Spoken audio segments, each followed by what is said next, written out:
All right, let's go. Round number 1. All right, so we are going to start this arena. Let's see, aggressive openings. We're going to start with e4. I think e4 and c4 are the aggressive English. The English and the French are the aggressive openings. Now there are a couple. Let's play an aggressive line. This is what we call the classic Ortho schnaps gambit. I think Forsen was one of the first ones who mentioned to me, where you take and you play queen b3 and you have bishop c4 and knight c3. I think Forsen mentioned this opening. I actually had no idea what this gambit was, and then Forsen wanted to play against Hafu, and so he mentioned to me. I'm like, okay, why not? It's worth a shot. So yeah, this is the Ortho schnaps gambit for anyone who's not familiar with it. So you get d takes e4. Let's go bishop c4, activate. I want to play d3, quick development, very, very fast here. More schnapps. Schnapps are different. Yeah, it goes there, which I think is reasonable, but now I bring out the horse. A lot of threats here with the knight. The queen and the bishop target the pawns on both b7 and f7. We also have a classic right triangle too. Botez gambit a little bit different. That's a queen. That's the queen sack. Queen sack. Yep. We get bishop c5. That's a mistake. Now I just take the juicer, I guard the pawn, I hit the bishop, and I hit the queen, and now I'm very close to winning out of the opening. Yeah, Kramer claimed that I had an average performance over 3600 elo in November. Does he realize that everybody's ratings are not their real ratings? Does he realize that like everybody's rating is like 500 points higher rated than their real rating? Does he not realize that? Like it's actually just comical on some level. Like I don't even know what to say. It's just that comical. It's like, I know, you shake your head and you're just confused. I'm just confused. Take the bishop. Yeah. All right, I'm gonna go f3 king f2 here, and I should be doing completely fine in this position. Let's go f3 king f2. It's not what I wanted to play, but f3 takes away some jumps, and now I can bring my pieces to the center really, really quickly. When I pull up the club, I only see an arena. Pull up the club and then go to chess.com/play. That's what you have to do. So yeah,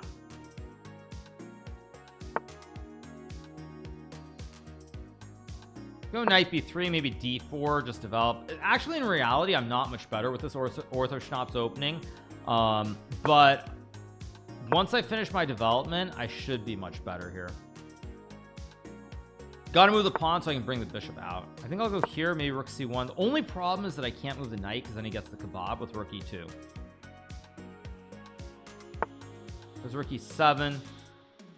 Okay, so somehow I need to finish my kingside development. I guess I'll trade the rooks again. I have an extra pawn. In the long run, an extra pawn should be important, so we'll see.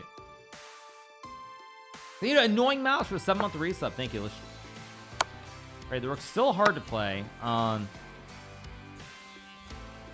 I guess I'll play like knight c1 makes sense because now I cover. Yes, I cover the square, develop the horsey, and then bring the rook, extra pawn, and win the game. Oh baby, baby, baby, oh. Let's trade some horses again. Extra pawn should play at the end of the day. Baby, baby, baby, oh. Go here, avoid the knight d3 trick, and the knight covers two very, very critical squares here. By watching your stream, I've won cash prize and FIDE tournaments in India. Thanks for streaming and spreading the knowledge of chess. You're very welcome, Arun. That's awesome. You got a prize in a cash tournament. That's awesome, man. Great stuff to hear. This isn't going to get to an end game, so my opponent's a little bit too slow, but nonetheless, I have one extra pawn. I've also got the great bishop, and this allows the fork when we win the game. Let's take the rook and bring the knight back. Go check. I guess I'll play maybe knight e5 to bring the knight back. Everton FC, the rivals of Liverpool, the team that Salah plays, are sponsored by Kick. If Magus claps Salah, you should clap with Everton. Absolutely. No, but what I said it earlier on the stream before we got into it. I was told that basically the footballers, they are, oh wait, I gotta move. Let's play e4 again. I was told that basically the footballers, they have no they can't do anything, like literally anything that doesn't promote the team that they're on, because obviously like Mo Salah's getting paid like 20 million. Yeah, go d4. go e5 here, maybe knight c3 and g4. He plays c5. Now this is of course the I forget the name of this gambit. I actually played this gambit against Vessel and Topolov in the London Chess Classic and won on the black side. But objectively I think, or wait, it's e6 a3 that's considered bad. He goes knight c6 here, a different line. I'll play the old line that I learned long ago, which is bishop b5 here. It's much more than 20 million. Oh, I thought it was 20 million a year. Yeah.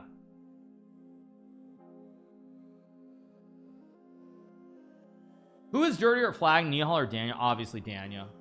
I mean, I shouldn't say that I know that for sure, because like I haven't seen, unfortunately, like Nihal, I haven't actually like seen a lot of his games. So I'm gonna trade him and go c3 here. The idea is to play bishop e3, but also I play c3 so there's no check, so he can't capture the pawn.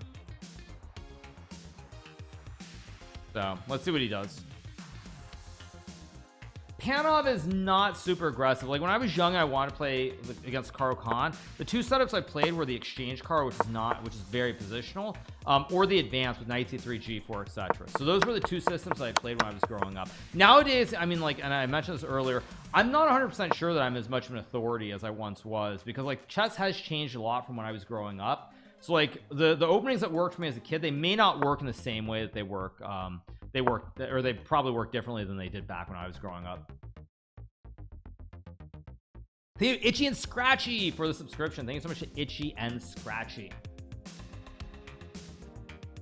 Okay, let's go knight f3. Now the problem for my opponent, he's just down a pawn, but besides being down a pawn, he's got this horrible light square bishop that's hemmed in by the two pawns. So I like the Grunfeld. Grunfeld is interesting. I would say that it's a very hard opening to play unless you're say 2600 plus and you really like memorizing variations. It's playable, but you really have to memorize variations, and it's very, very difficult to play.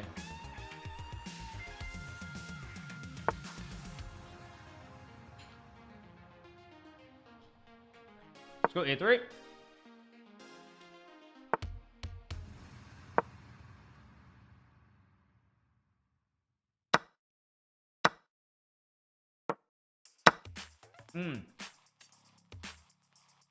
I gotta play the fish for anyone who's wondering.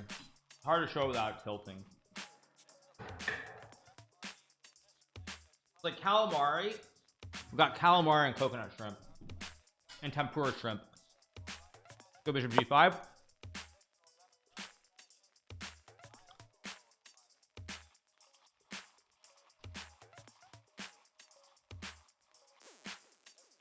I'm gonna go knight b3, knight d4, and put pressure on the pawns here in the center of the board. Not gonna lie, it looks horrendous. Probably the picture doesn't do it justice. It's Bryceland, yeah. So I'm gonna go here. I'm gonna use the knight in the center of the board to pressure these 2 points. Am I still looking at the knight over with black? Are those days over? Of course, like I could answer then say yes or no. Either way, I don't want to give my competition any advantage. So if I don't want to give my competition any advantage, then obviously the simple answer is that maybe I'm looking at it, maybe I'm not looking at it. Let's go queen a5 here. It looked okay till it went in focus. Okay, so it's too bright. Okay, fair enough.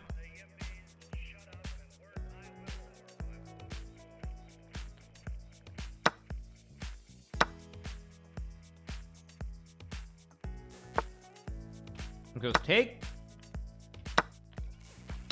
2 pawns.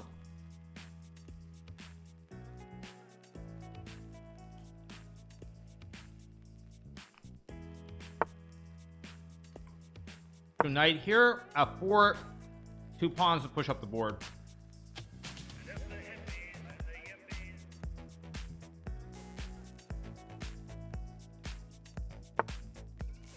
Let's go rook a1.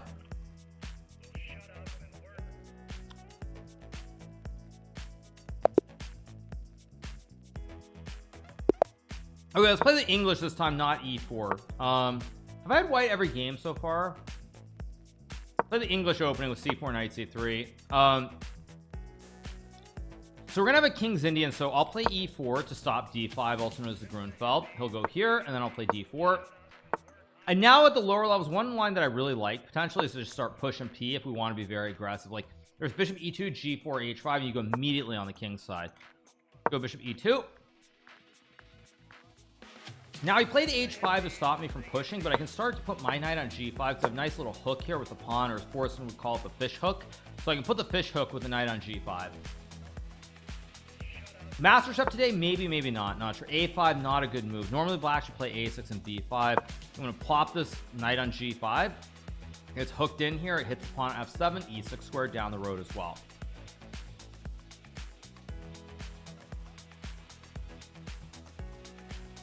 I would like to win. I would like to win what exactly? Knight B6. Okay, this is not a terrible move because it tries to pressure the pawn, but the pawn is kind of guarded here. So what I want to do here is I want to finish my development. So the big question is, do I castle kingside or queenside? Now, I have played H4, but he's played H5. So I'm not super concerned on the king side about some kind of attack in a king's any style. So I think I'm going to start with F3.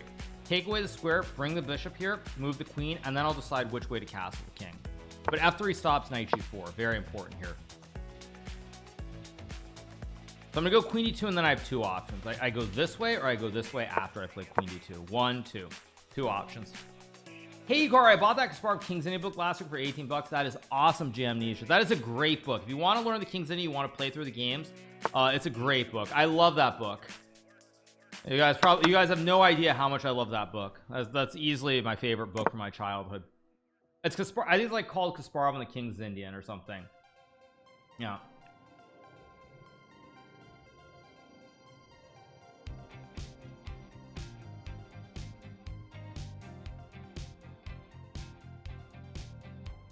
No, let's see. Goes F6 here. Not a good move. He closes in the bishop. So now I'm going to start pushing because I want to expand the space for both the bishops, but also try to open up some files for my rooks as well. He goes E5. I'm going to play N peasant here because now all his pawns are very, very weak. I also have knight B5 to hit the pawn and the queen. By the way, your shirt is beautifully, Hikaru. Love it. Thank you. Appreciate it. Thank you. Yeah. Okay, let's take the juicer on D6. I can take the pawn on C5 as well. King F8. Okay, let's take more pins here. Should be very, very good. Those are two kinds of illegal moves. Yeah. M peasant is an illegal move. M peasant was an illegal move in chess until was it the 1700s? I don't remember.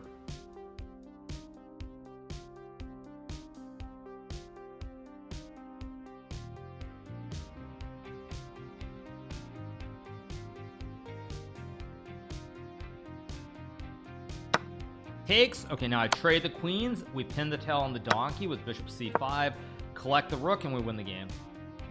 Yeah, should be winning.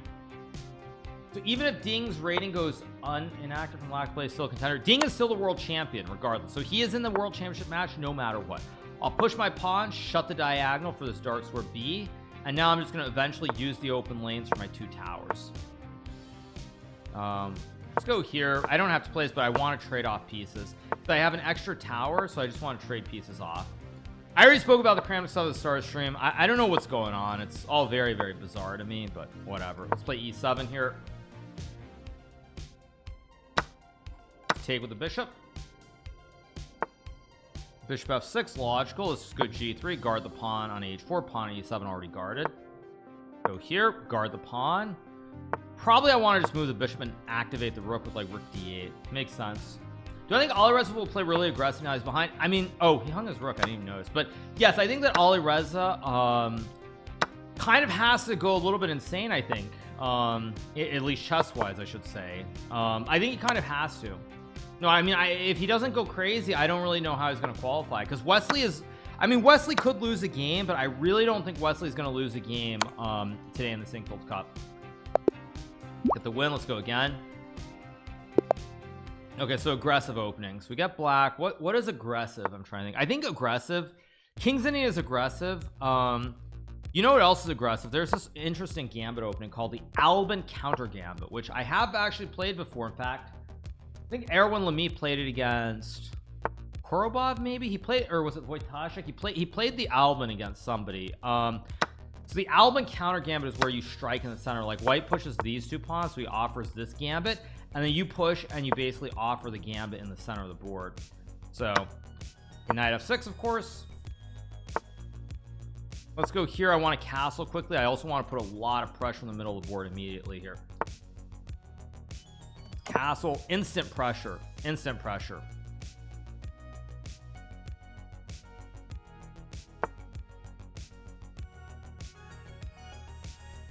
Okay, goes bishop d3. I'll take pawn, take the pawn on d4.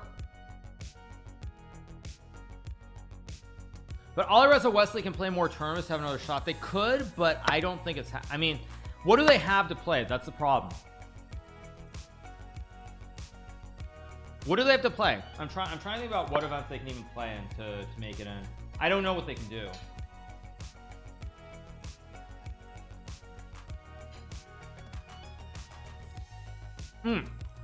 Three piece.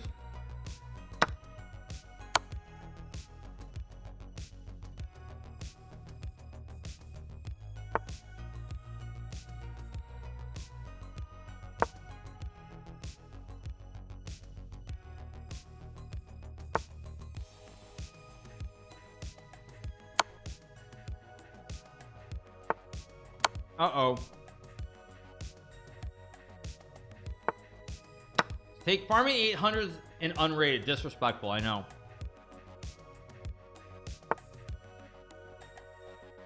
Go here, just retreat the horse.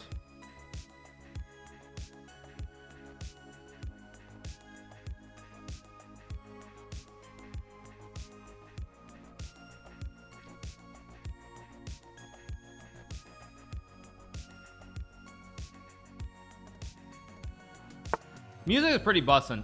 Or music is good, I should say. Bussin's the wrong word. But I'm just gonna bring the rooks to the center of the board, target the queen, target the bishop, and I should be winning the game. Let's go here. Could they play some random Bundesliga? They could play a Bundesliga event, but the problem is you can't afford to mess up. You don't know who you're playing, and I think you already have to agree to play for a team at this point.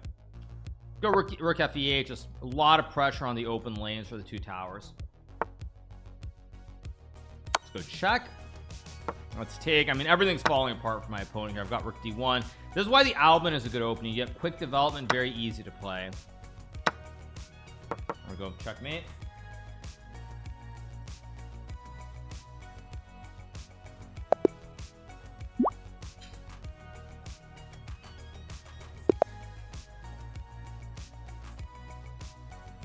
Let's go e4. Okay, aggressive. Let's play the Austrian.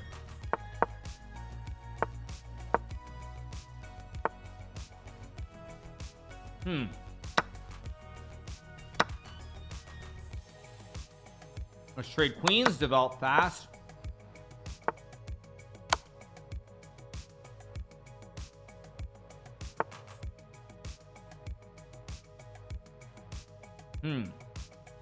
Oh, maybe I just go here, actually.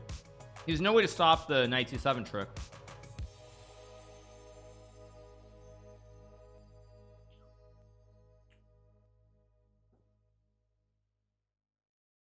Hey Hikaru, how are you today? I'm pretty good, Box. I hope you're doing well yourself. There are literally 20 ways to win. Let's go check. This is one of the 20. Is there no mate? Go check. I feel like there should be a mate here.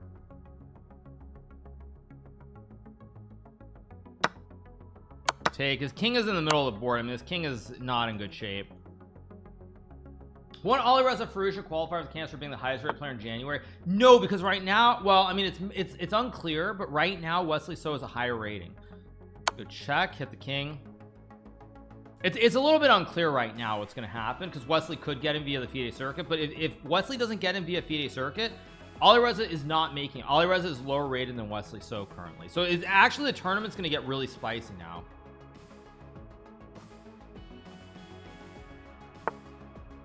Go here. I mean, this king is so sad.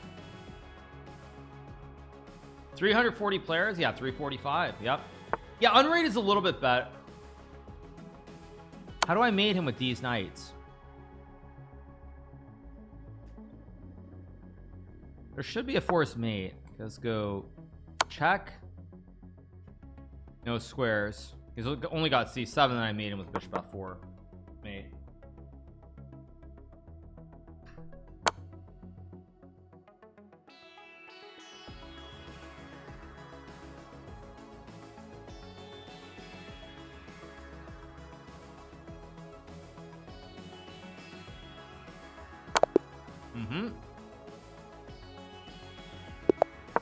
Keep going with the e4.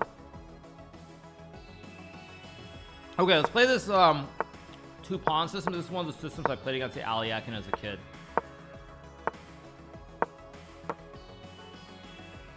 You sack a pawn, but you get quick development. Really, really fast development here on the king side. And now I think h4, rook h3, rook g3, knight f3, knight g5. All kinds of very serious threats here. Very, very hard to play. Hard to believe Alireza may not qualify. I mean, he hasn't played good chess for some time now. Yeah, he hasn't played for some time. So let's go queen f4. I'm gonna go knight f3, knight g5. Very, very hard to play this position. When do I think chess will die as a sport due to advancing AI? I mean, right now I don't think it's an issue. I think a lot probably depends on whether things like Neuralink become a real thing. Okay, he goes d5, but this gives me knight g5, and I mean, it's very, very hard for black to play.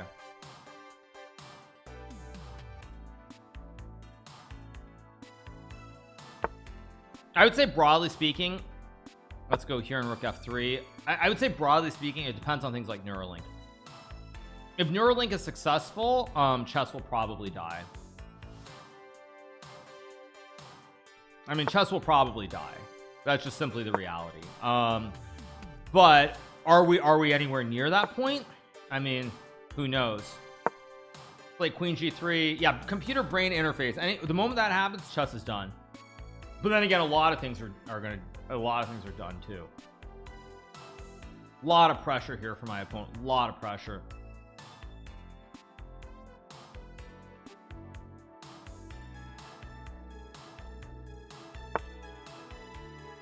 He goes f6, which actually is a pretty good move. Might be the only move that doesn't lose the game. Not a bad move. I think literally maybe the only move that doesn't lose. Wow. Okay, let's go knight h7 though. Try to attack. Sad moment if it happens. I mean, it is gonna happen. We just never know when. We just don't know when. Like, it's gonna happen. I mean, probably, I mean, it can be detected. Maybe. I mean, again, obviously, who knows what the future looks like, but I do feel like whenever that's like a real thing, like human computer AI interfacing, that's the end. F5, logical move here. I guess I'll just go back to g5 with the knight. But chess is very popular right now. I mean, we're at our peak in terms of chess. Chess is booming, and it's pretty remarkable actually, because like if you go back to when the boom happened in 2020, sorry, I'm not talking about the game enough. My opponent's king is on the run here, so what I want to do is I kind of want to be very aggressive and just attack him. I want to make this king feel very uncomfortable, so what I'm gonna do is try to open up the center in front of the pawns which guard his king. So yeah, I was saying, like, you know, when you look at the boom that started in 2020 to now, at the same time there was a big esports boom going on. Everything was taking off, and I played this, so he's trying to get his king away. Guess I'll take. He can't take, so he loses. And now I'm gonna try to take an open file. He's still got problems with all these pieces. Go check. So yeah, like if you go back to 2020, like chess of course took off, esports took off, but now chess is still doing remarkably well, and esports are struggling mightily. So it sort of speaks to how resilient chess is. It does. Fischer was on Letterman in the 70s. No, but Fischer was on with Dick Cavett, I believe, if I'm not mistaken. He might have been on with Johnny Carson too, but I'm not sure. He was definitely on with Dick Cavett, that I remember, but I'm not sure beyond that.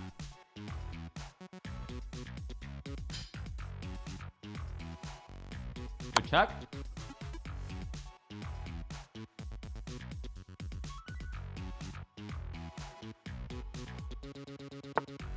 Sack the rook. Oh, just mate. Bishop guards.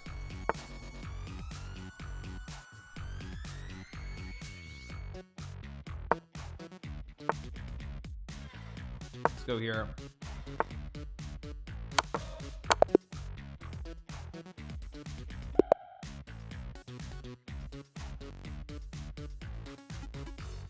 Unironically, even I thought, okay, let's be aggressive. Let's play a Benko gambit. Now we'll go like b5. Oh, he plays e3. Okay, hard to be aggressive now. Is there a way to be aggressive against e3? I don't think there is, but I'll try to create something messy. Let's go knight c6. It's hard getting excited being in 1900 when I'm 1000. It's unrated. That's still very good though. Very good.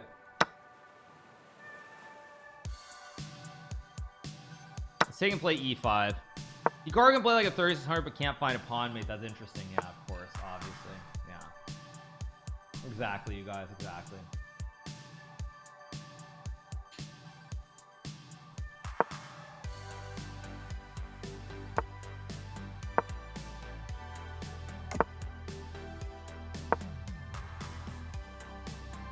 I need some tempura.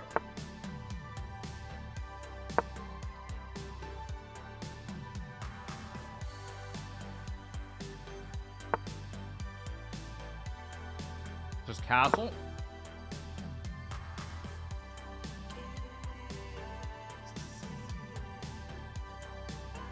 I'm eating tempura, shrimp tempura. Let's go here, hit the queen.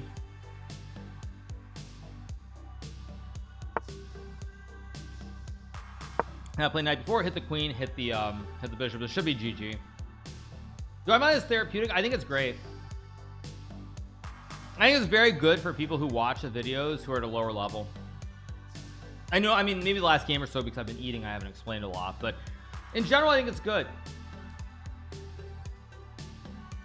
But yeah.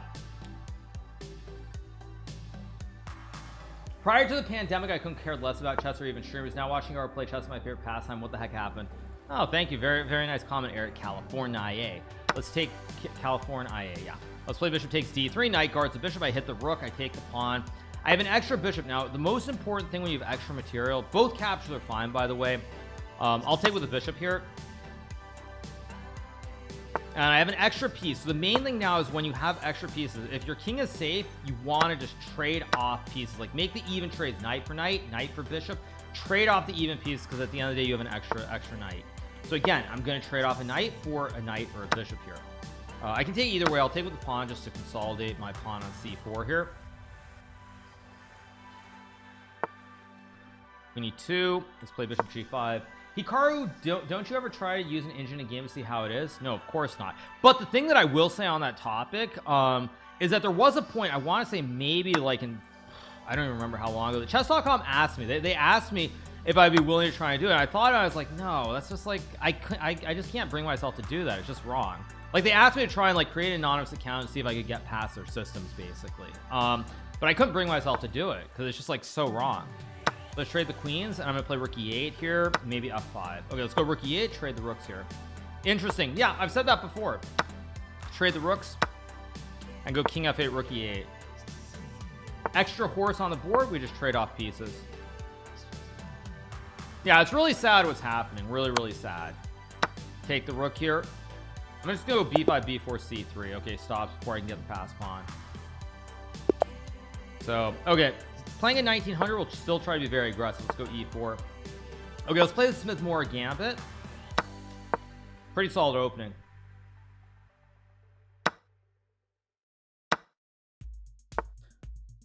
From 1 to 1000, how afraid are you of mittens? Mittens at his strongest was very unpleasant. Don't look at his right or wrong. Try to strengthen the integrity. But it's so wrong. That's the thing. Like, I don't know. It's just so wrong. Let's play bishop c4. I'm going to cap. Oh, this is a mistake. I just take and go knight g5 here. Go check. Take the bishop.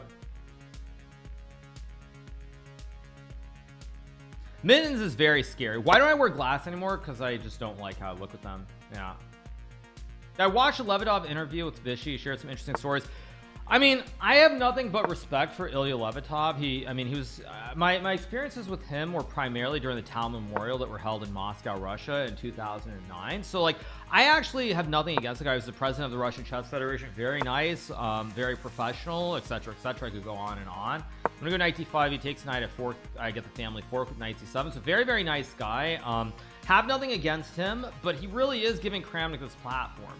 And so I can't really, I'm not gonna really like go to his YouTube channel and look at anything when he's giving Kramnik this platform.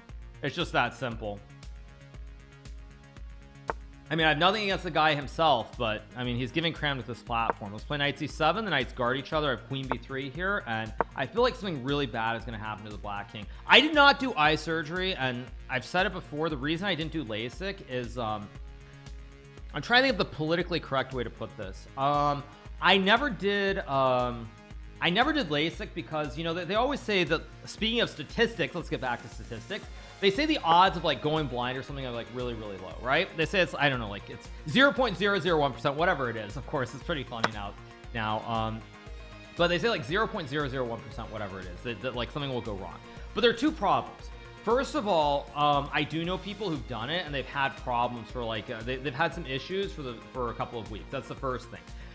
Second thing is if something goes wrong or something goes wrong and, something goes wrong, for example, you could go blind. You could lose your eyesight altogether. So I take the knight. I have a fossil incoming. Fossil time. So basically, yeah, it's like that. And like, I mean, I know it sounds silly, but I'll give you like the I'll give you the example, even if it's a statistical anomaly, quote unquote. You know what happens when like you're at the doctor's office, like doing it in LA. I'll just use LA because it's like more realistic. But you're in LA, and I don't know, like. Let's just say Jessica Alba walks into the office or something, and the doctor is doing it. He looks up, something goes wrong, you're blind, like, you know, it's kind of a problem. Okay, let's play a Sicillian here. Let's play a dragon. The dragon's a very good opening. So let's just take and go knight f6. I'm just giving you guys an example. I'm not saying it would happen. I'm just giving you an example. Let's just play bishop g7 and castles. I wouldn't blame him. Yeah, exactly. Let's just castle. Let's go knight c6 here. Pretty sure it'll happen in a closed room. No Jessica Alba incoming. Yeah, okay. Let's play a5 a4. I want to open up the scope on the long diagonal. I also now, when he plays a4, he gives me another fish hook where the pawn can't kick the horse. He pushed it 2 squares.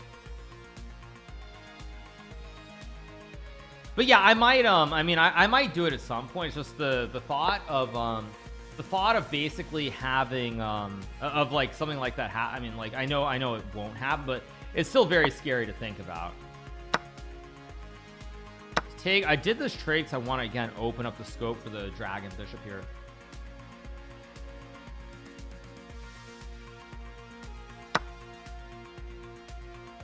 Let's just take with a knight. I don't know, my eyesight's not wonderful, but it's still good enough. It's probably gotten worse due to streaming, actually. Let's go knight b4. If c3, I have knight d3. We're playing Darks, by the way. Big shout out to Darks. He has a streamer on Kick, of course. So let's go bishop e6. I want to use the 2 Bs on the diagonals here. Like 2 diagonals.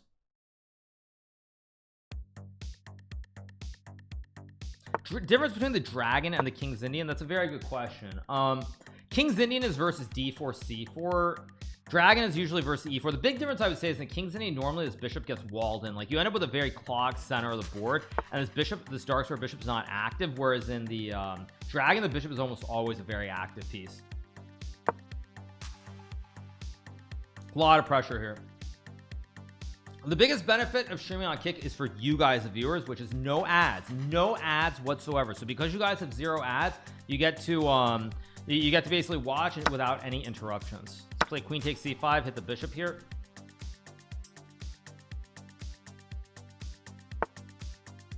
I guess I'll just take the pawn, why not? Oh, I hung e7, which he didn't see. I did hang e7.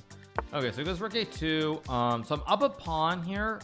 The big issue for me currently is that my rooks are a little bit passive, so I think I want to take an open file if I can. The dragon sucks. Real men play the Benoni. Yeah, Benoni. Obviously, I'll trade now because we end up opposite colored bishops, but this pawn is a very weak pawn in center. This bishop is still very, very active here. Take the juicer, go rook b8, play on the file, create the right triangle. Go rook b8 here. Guard the pawn.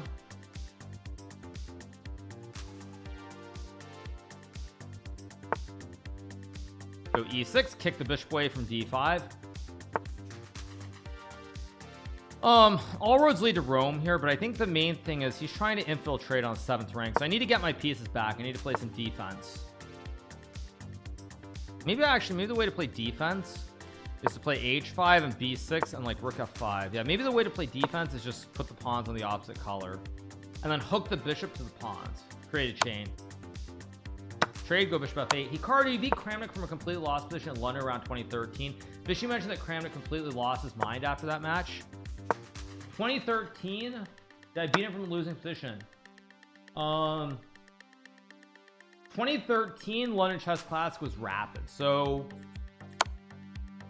could it have been if it was 2013 it was rapid, it was any other year it was classic. I don't recall because I beat Gelfand in the final of the rapid. I don't recall playing Kramnik in the rapid, but I could have. Did I beat him in a King's Indian maybe? Wait a second. Did I beat him in some King's Indian maybe? Was there some King's Indian that I beat him in? Let me check. London Chess Classic 2013. Now something's ringing a bell. Something's ringing a bell. I feel like there was 2013. Let's see, Group A. No, not Group A. Group B. Wait, there's only Group A and Group B. Was there Group C? Oh, it's very messy. Very messy. Group D, Group C. I don't know. Anyway, my clock is low, so let's go rook e3. Actually, against a weaker player, I should sack, but I don't need to here because I'm putting everything on the dark squares. Yeah. I just lock everything on the opposite color, and the bishop can't touch anything. Yeah, but I'm on chess games, and it's just on Group A, B, C, D.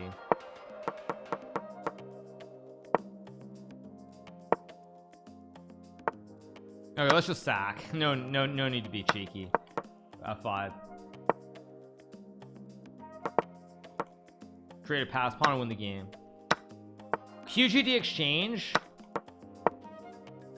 I mean, I don't remember the game actually. I just don't remember the game. But it sounds about right actually. It does sound right. Go check and mate. It's December 15th. Problem is they like chess games has it broken down into groups: Group A, Group B, Group C, Group D.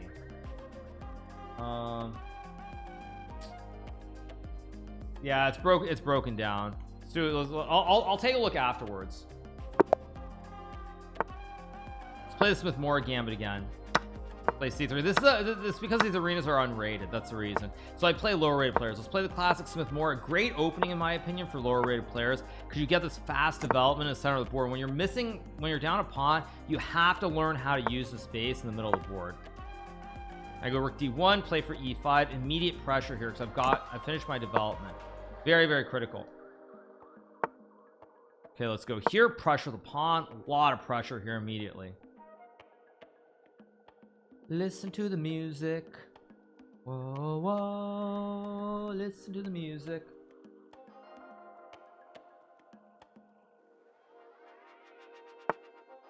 Okay, I think there's some mistakes I can just take. He's pinned here. So takes, and I should be doing pretty well. Listen to the music. Go here. If he checks, I just block with the bishop and I win materials. He's gonna have to move the bishop away and then I drop my bishop back. Let's go here. Keep the pressure alive on this weak pawn on d6. Drop the juicer back. Keep the pressure on d6. I can go king h1 or bishop f2. This makes a little bit more sense to spy the pawn and the queen on the diagonal here. You found the game too? Okay, entropy. Let's go knight b5 and hit the pawn on a7, pawn on d6. I see the game as well. But send it to my mods. My mods will obviously be able to send it to me. I'm sure once I see the game, it'll come back. But right off, I don't recall it. I mean, I know I beat Gelfand with the King's Indian. That much I remember in the final, but I don't remember. Yeah. What am I doing? I guess I'll take and it's very smooth here. I just want to stack the two towers, keep pressing the pawn on d6. So let's go here, double stack into the legendary triple stack. Here's the triple stack, more pressure.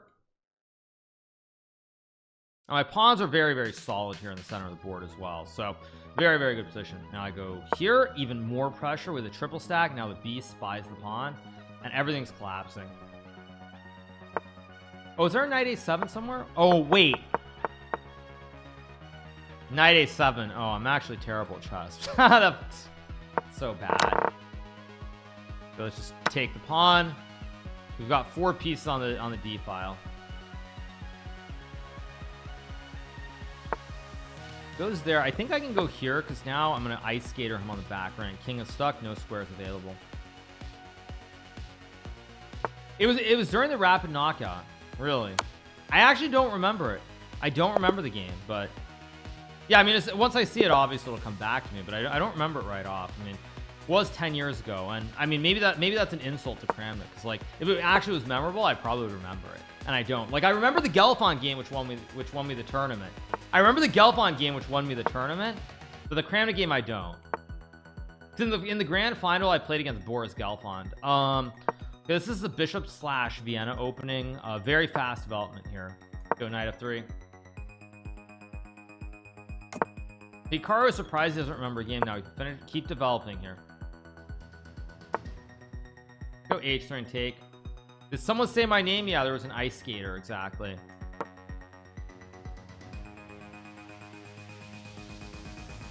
Yeah, I mean, Vishy is, I mean, all top chess players have pretty amazing memories. It's just a matter of what sort of is classified as something like memorable or like why you remember. Like I remember the game against Gelfand, which won me the tournament. I don't remember the Kramnik game, so it was just it wasn't important, obviously. So let's play c3 and bishop d3 here.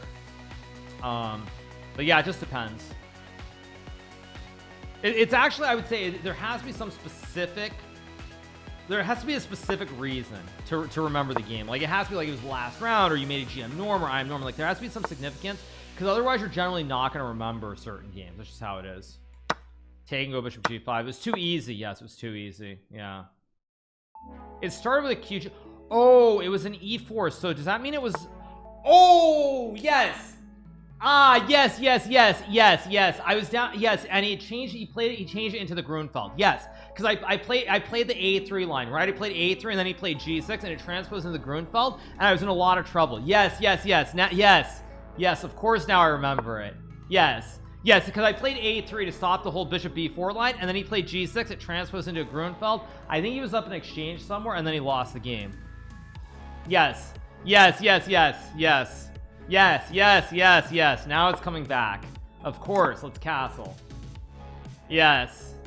Yeah, and he should lose his mind over that game, because that was a ridiculous swindle. So he should remember it. Of course of course he should go insane. Vishy's absolutely right. Yes.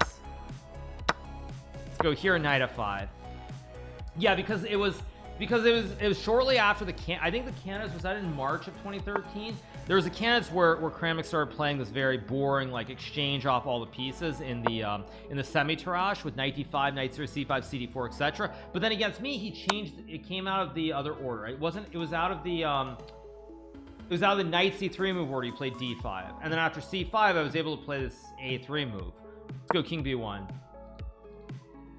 Yeah. Never saw a happier man remembering something. LOL. Yes. Yeah.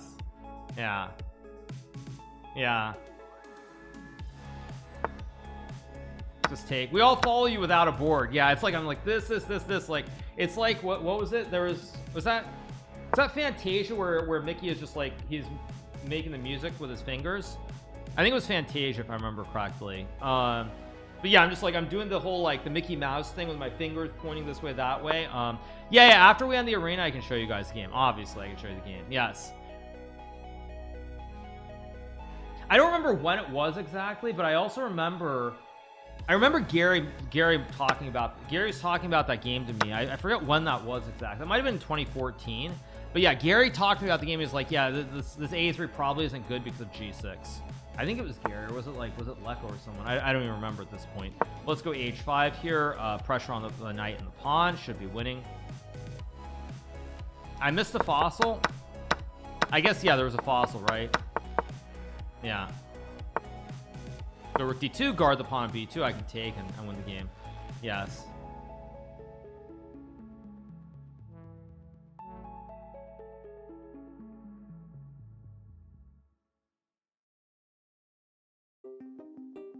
I can't take, so I get mated in one. Okay, now I take the fossils in play. Uh-oh, you can't take, bro. Checkmate. Yeah. Yeah, no, that game, yes. He was up in exchange in that game, and he lost it. Okay, let's play one of the E5 games, which are very solid. After knight f3, there are a couple gambits you can play. You can play the Latvian gambit or the elephant gambit. Actually, I think I'm gonna play the Latvian gambit here with f5. I think Ding will play. Yeah, no, I mean, as soon as I remember what the opening was, that's all I needed for the game to pop up. See, that's why it's like so random. Like if somebody had told me I played Kramnik in 2013 and they said it was a semi-tirage where you played a3, I would have immediately remembered the game. But because like that's what triggers it and not actually like the match itself, it's wild.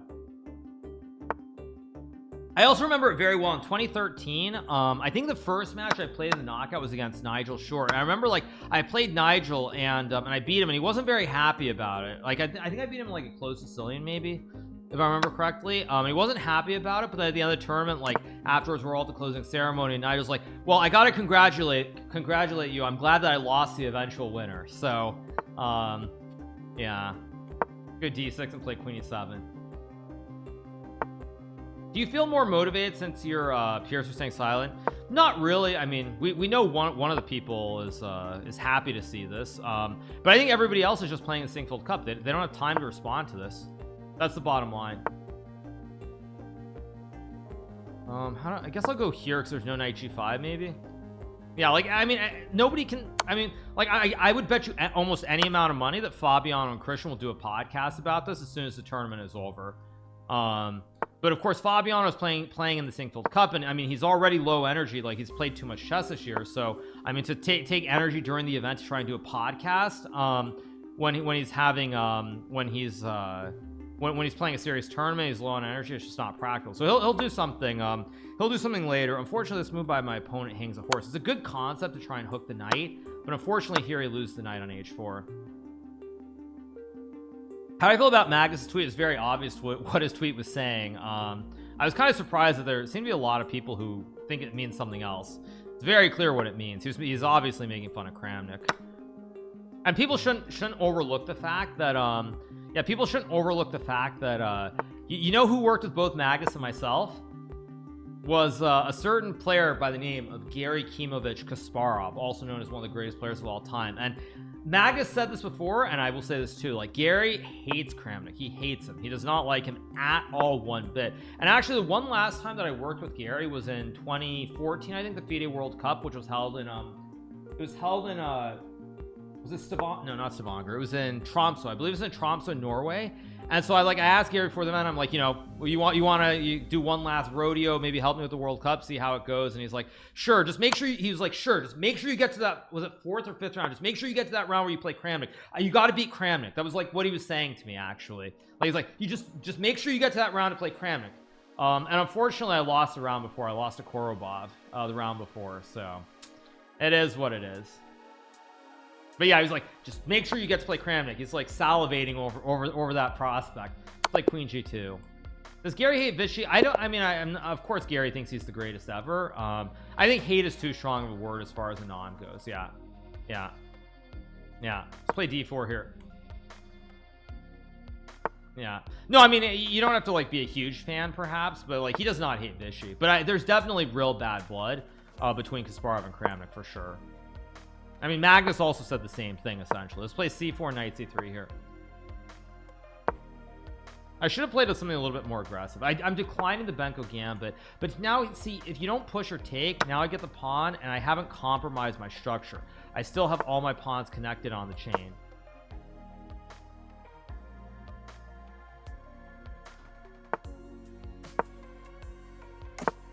Go bishop g2 and castles. Problem is it's not quite a true Benko because the B file is open, but he doesn't have play on it. Tweet from 2014, Anand said he took Kramnik for dinner to console him after his loss, but he persuaded Anand to play. Now my opponent trapped his bishop on g4. This is one danger with playing like Benko type gambits, is that you end up with his light square bishop and you're not sure what to do with it exactly. If you aren't careful, you can get it trapped like my opponent just did. The shower of love Vishy gets from chess fans should be recorded in history. I mean, Vishy, of course, like everybody else, he's very confident. He wants to do his best. But I would say Vishy, I mean, I think that's why Vishy is just better than Kramnik ultimately. Is I think Vishy is much more like sort of steady, I guess you could say. Like just plays the game, does his preparation. Like I mean, Vishy has an ego, of course, all top players do, but it's not pronounced. I think that's what I would say. It's not pronounced in the same way. Like Vishy is just much more composed. And I mean, it's like the best example is that is like Vishy when he loses a game, especially towards the end of his career, when he was, I mean, I know he still plays, so he's not retired, but like when he was still very active, it's like if Vishy got a bad position or lost position by move 20, he just resigns the game and gets out of there as fast as possible. So he'll just resign the game, move on, go back, eat dinner, like relax, whatever. And like Kramnik's quite the opposite. It's like, oh, I was winning this, I was winning that, you know, this went wrong, that went wrong, you know, etc, etc.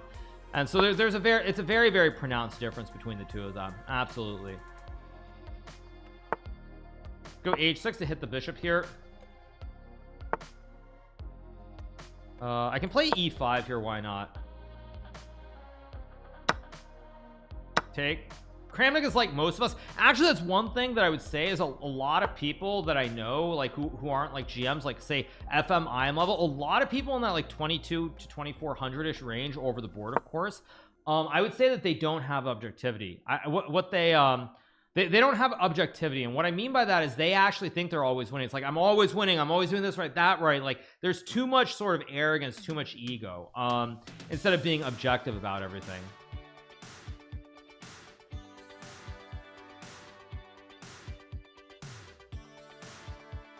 So Vishy literally inspired Indy to play chess. I mean, I could go on all day long about Vishy and Anand. Just, I mean, what needs to be said? I mean, a great ambassador for the game. I mean, you look at chess in India, I can't think of anywhere else where you can literally say that it's directly because of one person. I mean, like Vishy doesn't get the credit that he deserves, honestly. I really want to sack the rook here, so let's go for a thematic sack. I mean, in the Western world, I should say, he doesn't get the recognition he deserves. But I mean, again, like if you look at Indian chess, you look at Prague, I mean, not even Prague, Vidic, Gukesh, Hari Krishna, even if you go back, like all these kids are a direct result of what Vishy has done his entire career. It often surprised me how you and Fabiano are brutally honest about the moves and positions.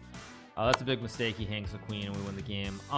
Fabiano is another player who's extremely objective. Like you'll never see Fabi is another guy who, of course, he has ego, he wants to be the best, but you'll never like if the position doesn't warrant it, he's not gonna be like, and I was completely winning, I should have won this game. Like he will never say that because Fabi's a very, very objective player.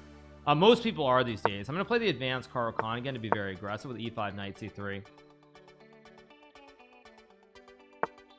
Okay, let's play the advanced. This is what I played a lot as a kid around 2300. This g4 92 h4, very aggressive system. Magnus might say very well. The thing is, the difference is like when you hear Kramnik talk or Fabi or myself, any of us, we'll say we think it's slightly better. You'll never hear us say it's much better, it's winning, like it's winning. Like you'll never hear that jargon when it comes to like over the board chess. You'll just never hear us say that jargon.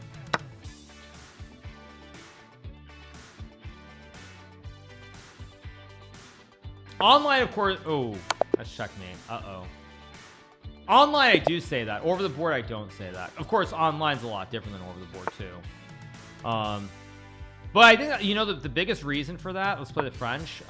Biggest reason for that is frankly because when you play chess these days, computers show us that every position has resources. Like a good example also of that is Gary Kasparov. So when I worked with Gary, I actually I had his database, of course. I had his database, and there were so many positions in Gary's database from like the 1980s and 1990s and like King's Indian positions where he would put this great symbol for unclear. He'd put this unclear symbol at the end of the line, and then when you actually look at it with the computer says like plus minus, like +2 for white.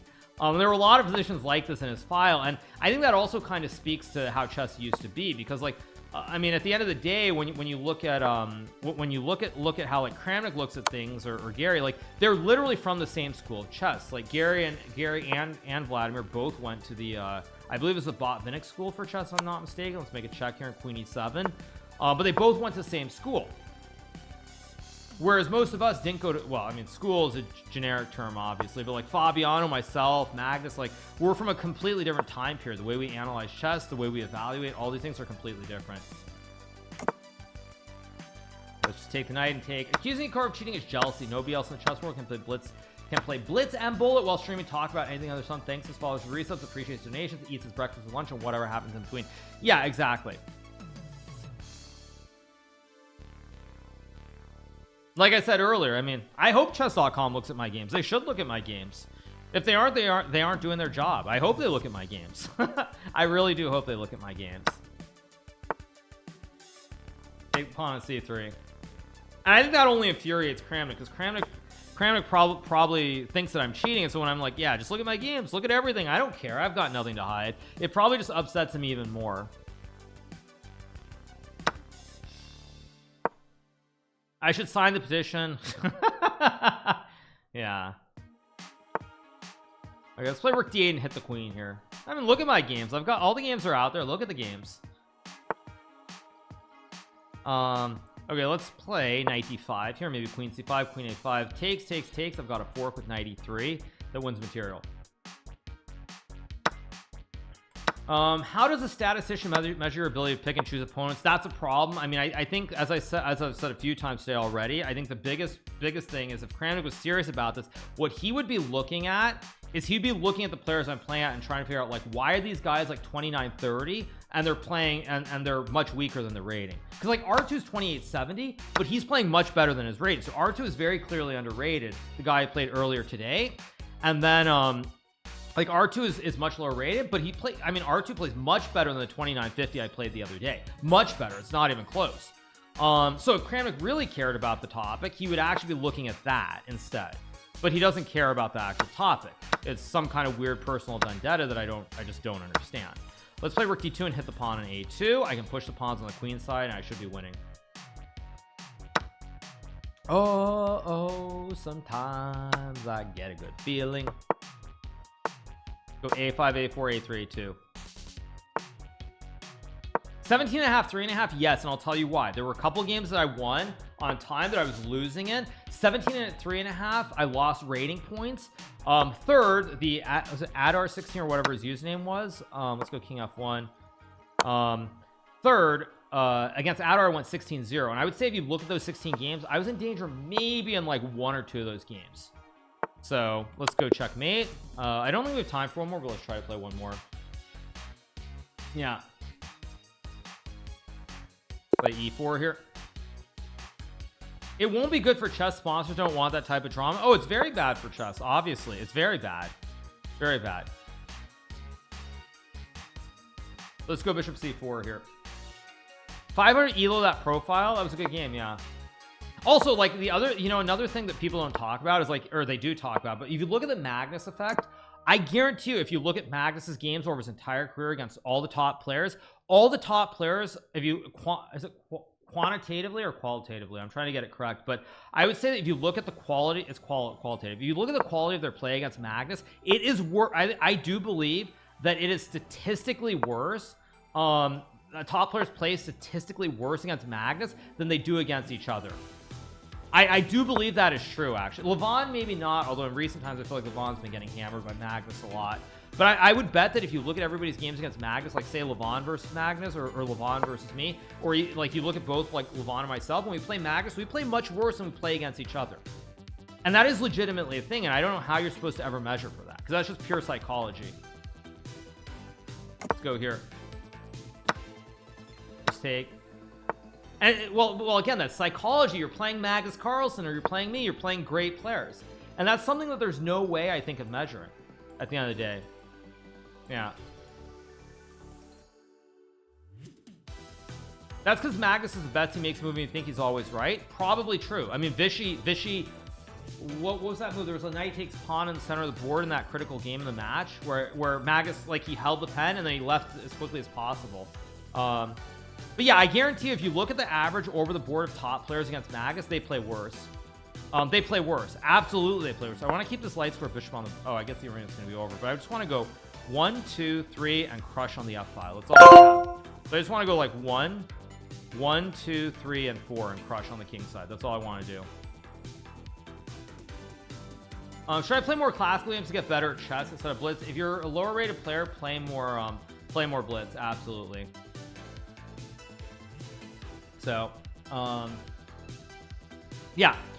All right, so pretty good arena. That was fun. I enjoyed that. I enjoyed the banter. I enjoyed the games. Actually, this game was a very important one where you get the double pawns here, but you want to attack on the king side here.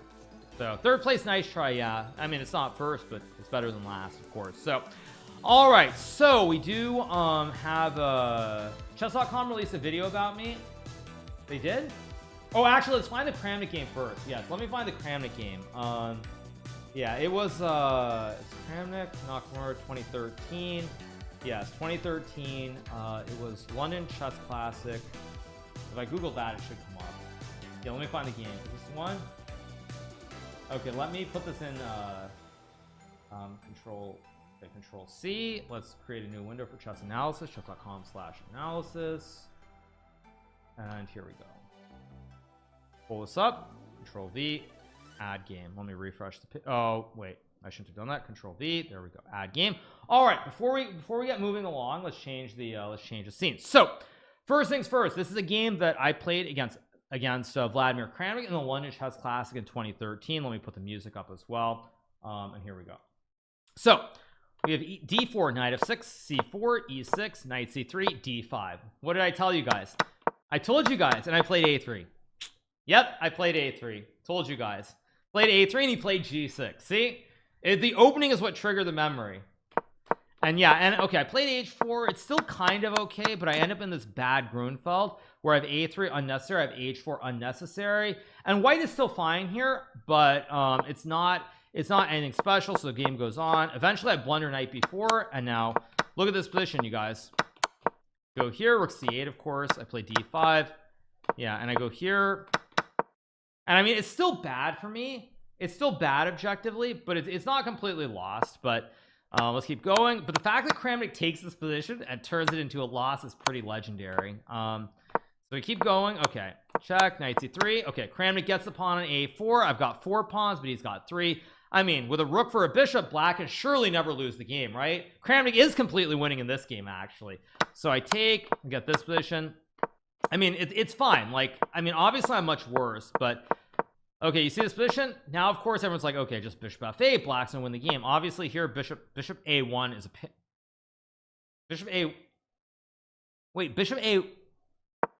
wait, no, bishop b2 is better. Okay, it's like saying bishop a1 is the best one. I'm a little bit confused, but anyway, whatever. He goes f6, so you figure here, white has 4 pawns, black has 3 pawns. I mean, obviously white has no chance of winning this game, but white can maybe save the game. So let's keep going. We get to this position, king e6, bishop d2. Okay, all normal. King f7, mistake. Bishop f8 is winning, but he goes king f7, knight c5, bishop f8. Now I go bishop a5, and look at this. Suddenly the pawn is threatening the queen. So we get bishop e7, bishop e6, and now it's very tricky to play because now the bishop guards the knight guards the pawn, bishop guards the queen square, king can't get over easily, and now it's very hard to survive. So we get rook d6, or not survive, but win the game. So we get this repetition. Kramnik says no draw. We keep going. We keep going. Obviously, I'm very happy to make the draw. We get the trade. Keep going. I keep just waiting here. Keep waiting. g5. I take. He goes here. Keep waiting. He takes. Now I go knight to e6, and now suddenly black's in some trouble because if you play rook takes pawn, I fork Kramnik with knight f8, winning the rook here, and he plays rook d3 instead. Now I go king e4. Kramnik plays rook d6.